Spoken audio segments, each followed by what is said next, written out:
All right, why don't we move on to the Matt Ryan news? Matt Ryan was traded from the Falcons to the Colts for a 2022 third-round pick. Matty Ice, or Matty Melting Ice Cube, I can't remember who I heard say that. That was kind of funny. He melted last year, man. Like he'll turn he was a puddle. 37. He'll turn 37 next year. The Colts have him for 2 years. 1 year at $24.7 million, the next at $28.2, fully guaranteed. Fully guaranteed contract. This is the third year in the row that the Colts have plugged in a veteran quarterback. I think after Luck retired, it's gone Brissett, Rivers, Wentz, and now Matt Ryan will take the command in Indianapolis. Now, guys, here's my thoughts on this. I spent a lot of time debating whether or not I would want Matt Ryan or Jimmy Garoppolo if I were a Colts fan, because those seem to be the two most realistic options. Maybe you could throw Baker Mayfield in there. And I decided on Matt Ryan. I like Matt Ryan more just because I think that he's a little bit better of a passer than Garoppolo, smarter player, probably a little bit of a better leader in the locker room. But Jimmy G is very good at all these things, very well respected. And I don't like giving up 2 second-round picks, which is what San Francisco's asking for. Now, maybe down the line that's reduced, but at the moment, I wouldn't want to give 2 picks for Garoppolo. The thing with Matt Ryan is everyone's saying this was the best move the Colts could do, and everyone's saying that the Colts' offensive line is a huge improvement from the Falcons. That might last year not be the case. Go look at what people are saying. They're saying behind an offensive line, Matt Ryan will be great, and that's the thing. He is great when he's protected. He was I think he received a 90 overall grade from Pro Football Focus with protection, 50 when being pressured. The problem is the Colts ranked 12th in the league offensive line, Falcons 27th. But in terms of pass blocking efficiency, the Colts were 30 and the Falcons were 29. So this was a Colts offensive line that really struggled. They gave up 32 sacks last year. 21 were allowed in 2020, so they increased by 11. And just remember, Phillip Rivers was the quarterback 2 years ago. A statue, sacked 21 times. With Carson Wentz, someone who's more mobile, it increased by 11. Wentz saved a lot of potential sacks from happening. So this is a Colts offensive line that, as great as they are as run blockers, they are not very good in pass protection right now. They're going to need to bring help in, because if they don't, it will be an unmitigated disaster with Matt Ryan at quarterback. He will be eaten alive. And let's not forget that Colts still need to get a left tackle after Eric Fisher, who admittedly didn't perform especially well for them. He left. He's not coming back. Isn't there a chance he comes back? I thought Bauer said there's a chance. If he does, I think that's very unsatisfying too. There's a good chance he doesn't come back, and if he does, that's not great. And then Mark Golowski, right, one of their better offensive linemen. He played right guard. He helped that right side a lot of Quentin Nelson. Yep. He's gone. Yeah, so the offensive line is going to need work, and you can't count on the Colts. Now, I will say there is one area where Matt Ryan has a significant advantage over Jimmy Garoppolo and over Carson Wentz, and that's durability. Matt Ryan was drafted in 2008. He's missed 3 games in his entire career. Like, there are very few NFL quarterbacks in history that have had that kind of durability. He plays, and he plays well. Even as he's been getting older, he has not gotten hurt, despite taking a lot of hits behind that Atlanta offensive line. So, you look at all the things Carson Wentz was. Inaccurate, a poor leader, often injured. Well, was he a poor leader? Was he really a poor leader? Yes. No, that's a significant reason why they got rid of him. The Colts genuinely believe he did a bad job leading. I don't think they think he's a bad leader. That's what the Colts said. They said we needed a bigger leader. No. But I think they said that as justification for letting him go, because they said it, but they must have made it up, right? They had no reason to say we need to let Carson Wentz go.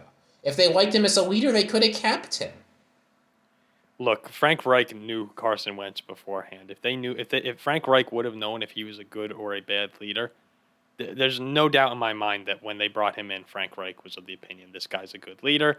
Otherwise, they wouldn't have brought him in. Sources say the Colts' mind was changed during the season, right? You look at the reports that are coming out of it. A lot of people said that the vaccine thing was a killer.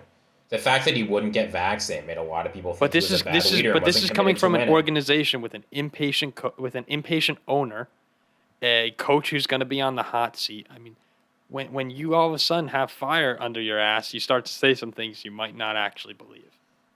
There's no reason to think they're lying when they say that him not getting vaccinated made them think he wasn't committed to winning, because that's true. Not getting vaccinated showed he wasn't committed to winning.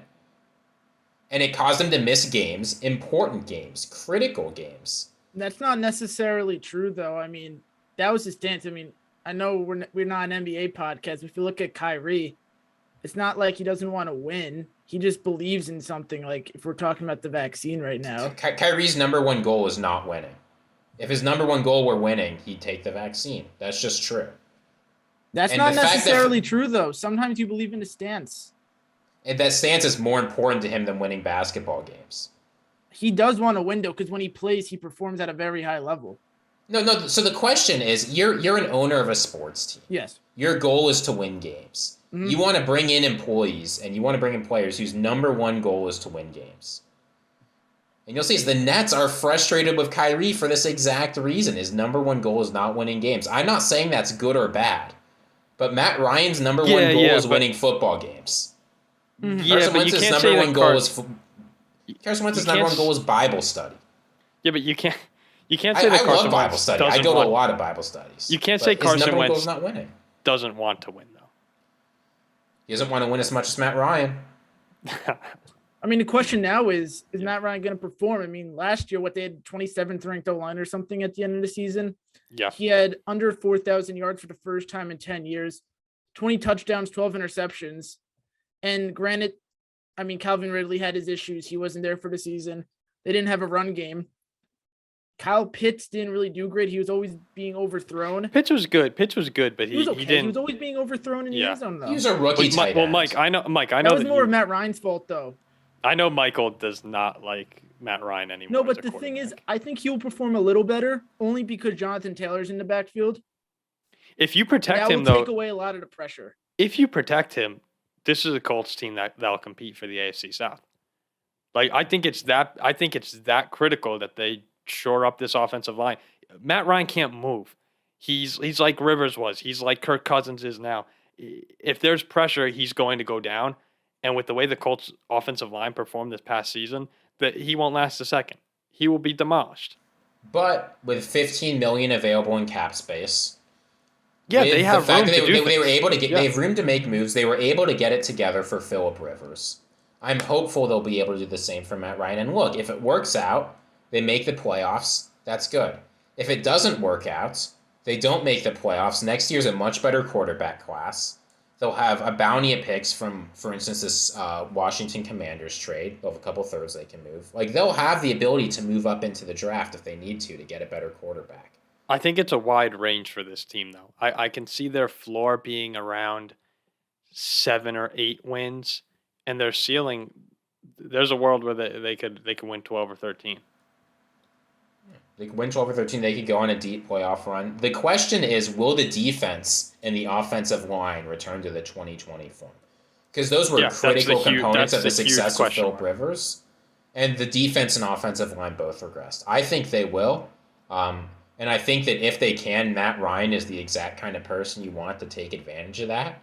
And if they don't improve, they weren't going to win a bunch of games. He will need to step up a little bit as well, though. Michael's right. When you watch Falcons games, Ryan was off at times, where you said a younger Matt Ryan makes that throw. So there's room to grow there, but I do think that he has some more tricks up his sleeve. I mean, also, it's not even that a younger Matt Ryan would be better now. I mean, just in 2018, he had just had under 5,000 yards for 35 touchdowns and 7 interceptions. So, he's capable of playing at a high level. It's just he needs I guess, as you guys said, you need a good O-line. I mean, a run game's not really important to win a Super Bowl, but it helps definitely when Jonathan Taylor's in the backfield. Oh, I think it definitely helps. A run game, you can't have an offense built around your run game, but it's indisputable that having a good run game opens up the passing game a lot. And we saw action for sure. But I'm saying for a Super Bowl, you don't need a good running back to win. And with Indianapolis, you have to respect the run. Period. Yeah. The offensive line is great, and Taylor is great. People are talking about the goal for Indianapolis, being the Super Bowl, and people are looking at what'll get you to the Super Bowl, what won't. I think the Indianapolis Colts want to win a playoff game.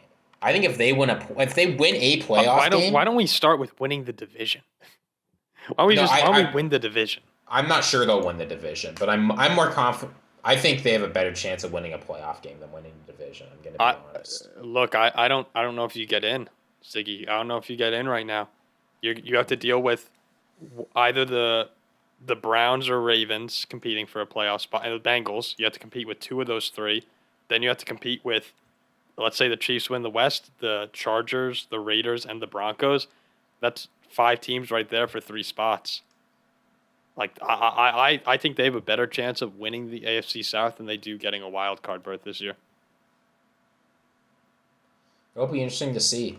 Hey, who knows? It'll Maybe be close. Julio's It'll going be to the close. Colts. Maybe Julio's going to the Colts. That'd be fun, wouldn't it? Actually, what do you think about that though? Do you think that the better record will be with the third wild card team or the AFC South winner?